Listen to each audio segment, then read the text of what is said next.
तो system of linear equations करते हैं। लीनियर इक्वेशंस के सिस्टम से आप फेमिलियर हैं, और लीनियर इक्वेशंस यदि दी हुई हों तो उनका सॉल्यूशन कैसे निकालते हैं, है ना, वो भी आपको आता है। पर अब हम लीनियर इक्वेशंस को एनालाइज करेंगे डिटर्मिनेंट्स को यूज करके। ठीक है, तो सबसे पहले देखते हैं system of linear equations in two variables.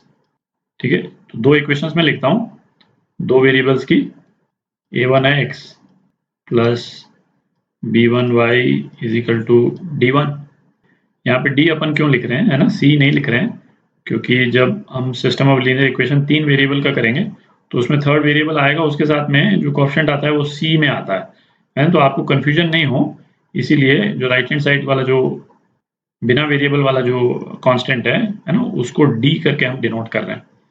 और दूसरी equation a2x plus b2y is equal to d2। दोनों इक्वेशन स्ट्रेट लाइन की इक्वेशंस है। इन इक्वेशंस के रिस्पेक्ट में हम तीन डिटर्मिनेंट्स को डिफाइन कर रहे हैं। ठीक है, और फिर उन डिटर्मिनेंट्स को अपन यूज करेंगे इन इक्वेशंस के सॉल्यूशन को एनालाइज करने के लिए।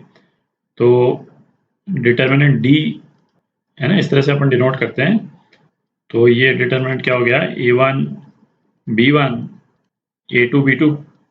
ठीक है, अच्छा, दूसरा डिटर्मिनेंट, इसको हम dx से डिनोट कर रहे हैं, है ना। अभी क्लियर हो जाएगा आपको कि इसको हम dx क्यों बोल रहे हैं।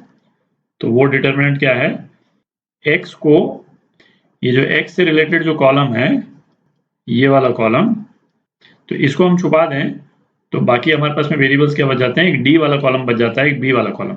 तो इसमें, है ना, ध्यान देने वाली चीज ये है कि जब dx वाला डिटर्मिनेंट अपन लिखते हैं तो d वाला कॉलम है उसको अपन पहले लिखते हैं, है ना, d1 d2 b1 b2, है ना, इस चीज का ध्यान रखें, क्योंकि b1 b2 आप पहले लिख दीजिएगा तो इसका साइन चेंज हो जाएगा। ठीक है, अच्छा, और dy वाला डिटर्मिनेंट क्या हो जाएगा, इस वाले केस में हम ये y वाला जो कॉलम है, ये वाला कॉलम, है ना, इसको हमने हटा दिया, और कौन कौन से कॉलम बच गए, x वेरिएबल वाला कॉलम और ये कांस्टेंट वाला कॉलम। तो dy क्या है, a1 a2 और d1 d2, है ना, जिस सीक्वेंस में अपीयर हो रहा है उसी सीक्वेंस में अपन ने डिटर्मिनेंट में लिख दिया।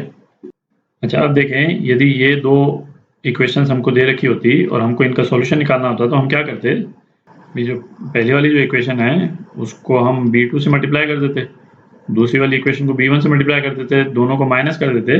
माइनस कर देंगे तो y वाला वेरिएबल जो है एलिमिनेट हो जाता है और x की वैल्यू आ जाती है। ठीक है, वो जो x की जो वैल्यू आएगी, है ना, वो क्या आती है ना, अब मैं डिटर्मिनेंट फॉर्म में लिख रहा हूँ, जो x का जो सॉल्यूशन आता है वो आता है dx अपॉन d, है ना। आप करके भी देख लें, इन डिटर्मिनेंट्स को एक्सपैंड कर दें और इसको एनालाइज करके देख लें तो वो सेम ही सॉल्यूशन आता है। और y की क्या वैल्यू आती है, dy अपॉन d। ठीक है, अच्छा, अब इस डिटर्मिनेंट को हमने dx और इसको dy क्यों बोला था, है ना, ये भी आपको क्लियर हो गया। डिटर्मिनेंट्स को हमने dx और dy क्यों बोला था, क्योंकि ये, है ना, x वेरिएबल के सॉल्यूशन और y वेरिएबल के सॉल्यूशन में यूज होते हैं, है ना, इसीलिए इस तरह से डिफाइन किया था अपन ने इनको। ठीक है, अच्छा, अब ये जो सॉल्यूशन जो आया है ना, इसको थोड़ा सा और डिटेल में देखते हैं। तो किसी भी प्लेन में यदि दो स्ट्रेट लाइंस हैं, ये जैसे ये दोनों स्ट्रेट लाइन जो है एक्स वाई प्लेन में है, तो तीन पॉसिबिलिटीज एग्जिस्ट करती हैं। तीनों पॉसिबिलिटीज को अपन विजुलाइज करेंगे और देखेंगे कि, है ना, उनका सॉल्यूशन जो है वो किस तरह से निकलता है। तो पहली पॉसिबिलिटी क्या हुई कि सपोज एक स्ट्रेट लाइन तो ये हो गई L1 और दूसरी स्ट्रेट लाइन ये हो गई L2। अब ये दोनों स्ट्रेट लाइंस एक यूनिक पॉइंट पे इंटरसेक्ट कर रही। ठीक है, तो यदि ये सिचुएशन है तो इन स्ट्रेट लाइंस की इक्वेशंस को हम क्या बोलते हैं, द इक्वेशंस आर कंसिस्टेंट। ठीक, इस वर्ड को नोट कर लें क्योंकि कई बार आएगा कि वो इक्वेशंस जो है कंसिस्टेंट है, एक यूनिक सॉल्यूशन आ रहा है, और यूनिक सॉल्यूशन यदि x नॉट y नॉट है, ठीक है, तो ऐसे केस में जो ये जो डिटर्मिनेंट है d, है ना, ये 0 के बराबर नहीं होगा। ठीक है, और ये हम कैसे कह सकते हैं कि दो लाइंस जो है इंटरसेक्ट कब करेंगी, जब इनके स्लोप जो है वो डिफरेंट हो। तो स्लोप डिफरेंट होने का मतलब क्या हुआ कि m1 is not equal to m2, ठीक है, और m1 क्या है ना, माइनस a1 बाय b1। तो मैं माइनस हटा देता हूँ, a1 बाय b1 है ना, केवल वैल्यू लिख रहा हूँ क्योंकि माइनस राइट हैंड साइड में भी आएगा। और ये किसके बराबर नहीं है, a2 बाय b2 के बराबर नहीं। और इसका मतलब क्या हो गया, a1 b2 minus a2 b1 is not equal to 0। और ये जो d जो डिटर्मिनेंट है वो यही तो है, a1 b2 minus a2 b1 है। तो इसका इम्प्लीकेशन क्या हो गया, d जो है वो 0 के बराबर नहीं आएगा, ठीक है। dx और dy 0 के बराबर हो चाहे नहीं हो उससे फर्क नहीं पड़ता है ना, हो भी सकते हैं नहीं भी हो सकते हैं, बट d इटसेल्फ जो है वो 0 के बराबर नहीं होगा, ठीक है। दूसरी सिचुएशन देखते हैं। अच्छा, दूसरी सिचुएशन क्या हो गई कि ये जो दोनों लाइन्स जो दे रखी हैं वो क्या है, वो पैरेलल लाइन्स हैं। ये L1 और ये L2, ये दोनों लाइन्स जो हैं वो कहीं पे मीट तो कर ही नहीं रही, ठीक है। तो इस तरह से यदि लाइन्स दी हुई हों तो इनकी इक्वेशंस को हम क्या बोलते हैं, इक्वेशंस आर इनकंसिस्टेंट, है ना, इनकंसिस्टेंट। और इसका इम्प्लीकेशन क्या हो गया कि इन दोनों इक्वेशंस का कोई सॉल्यूशन नहीं है, ठीक है। तो अब ये दोनों लाइन्स पैरेलल हैं तो इसका इम्प्लीकेशन क्या हो गया, दोनों का स्लोप जो है वो सेम होगा। और दोनों का स्लोप सेम होने का मतलब ये हो गया कि a1 बाय b1 ये a2 बाय b2 के बराबर होगा, है ना। और या फिर a1 b2 minus a2 b1 ये 0 हो जाएगा, ठीक है। और ये एक्सप्रेशन क्या है, ये d है ना। इसका मतलब क्या हो गया कि d जो है वो 0 हो जाएगा, ठीक है। तो ये जैसे किस तरह की इक्वेशंस हो गई, तो ये इक्वेशन हो गई जैसे हमने लिखा भाई x plus 2y is equal to 1 और x plus 2y is equal to 5, ठीक है। तो दोनों इक्वेशंस में डिस्टेंस है, दोनों का स्लोप एग्जैक्टली सेम है, पैरेलल हैं, तो d जो है वो 0 है।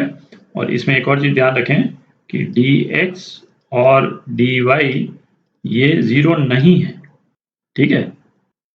और 0 क्यों नहीं है, क्योंकि ये दोनों नंबर जो हैं वो सेम नहीं है, ठीक है। ये दोनों नंबर भी सेम हो जाएंगे तो क्या हो जाएगा, तब तो सेम लाइन आ जाएगी, दोनों लाइन्स ही एग्जैक्टली सेम हो जाएंगी, वो थर्ड केस है।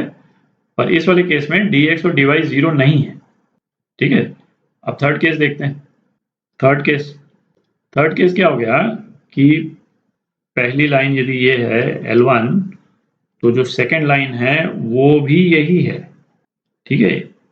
दोनों लाइन्स कोइंसाइड कर रही हैं, ठीक है।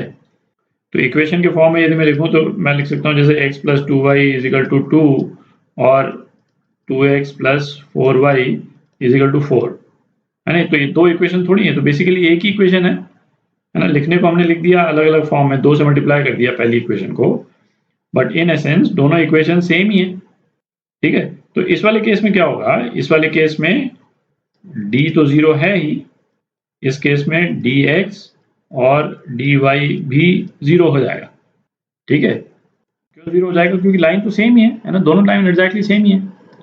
अच्छा, अब इन इक्वेशंस के सॉल्यूशंस कितने हो गए भाई, सॉल्यूशंस तो इन्फिनिट सॉल्यूशंस हो गए, ठीक है, क्योंकि हर पॉइंट पे जो है वो सॉल्यूशन निकल रहा है, हर पॉइंट पे कोइंसाइड कर रहे हैं, तो ठीक है, इन्फिनिट सॉल्यूशंस हो गए। तो इन इक्वेशंस को भी हम क्या बोलते हैं, कंसिस्टेंट।